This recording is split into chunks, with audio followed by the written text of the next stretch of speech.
Having done stuff with Messiah's Youth for most of my adult life, I've been on a lot of overnights, where we're sleeping on some floor in some church basement, either here or elsewhere, or we're on a trip somewhere, sleeping in some weird place.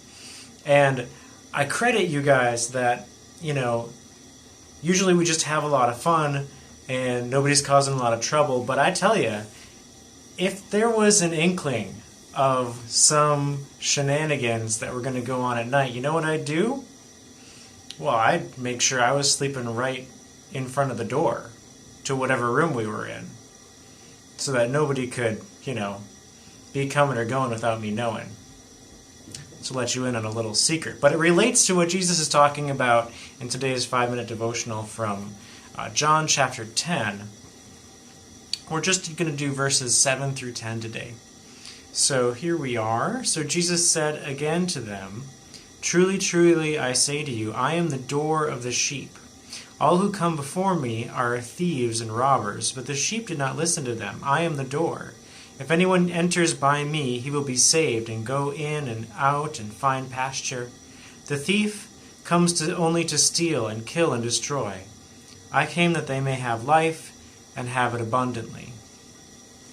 So, picture a shepherd out with his sheep, and in the warm months they're staying outside, so there's a wall or a fenced area that has just one entrance, but it doesn't have a door or a gate.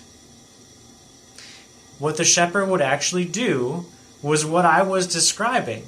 The shepherd would lay down in that open spot and become the door to protect his sheep overnight. And Jesus is saying that he's the good shepherd who does that for us. Now there's an expression in the Old Testament to be able to come and go. And it speaks of safety and security. If you've got nothing to worry about at home or when you leave home, coming and going, then your life is pretty good. And Jesus is talking about here, okay, so he's going to be the good shepherd who guards, who actually becomes physically that door, and he's going to let us come in and go out and have security. And then he says something about life. Let's look at that again. I am the good shepherd, Jesus says. I came that they may have life and have it abundantly. Not just have life, but have lots of life. Well, what does that mean? It sounds really good, doesn't it?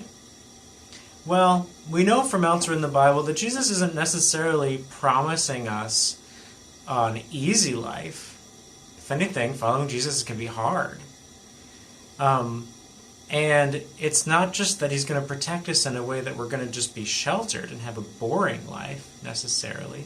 And you could think that, right? You could think that being guarded really closely by someone who's watching over you all the time, like a good shepherd, that could be boring.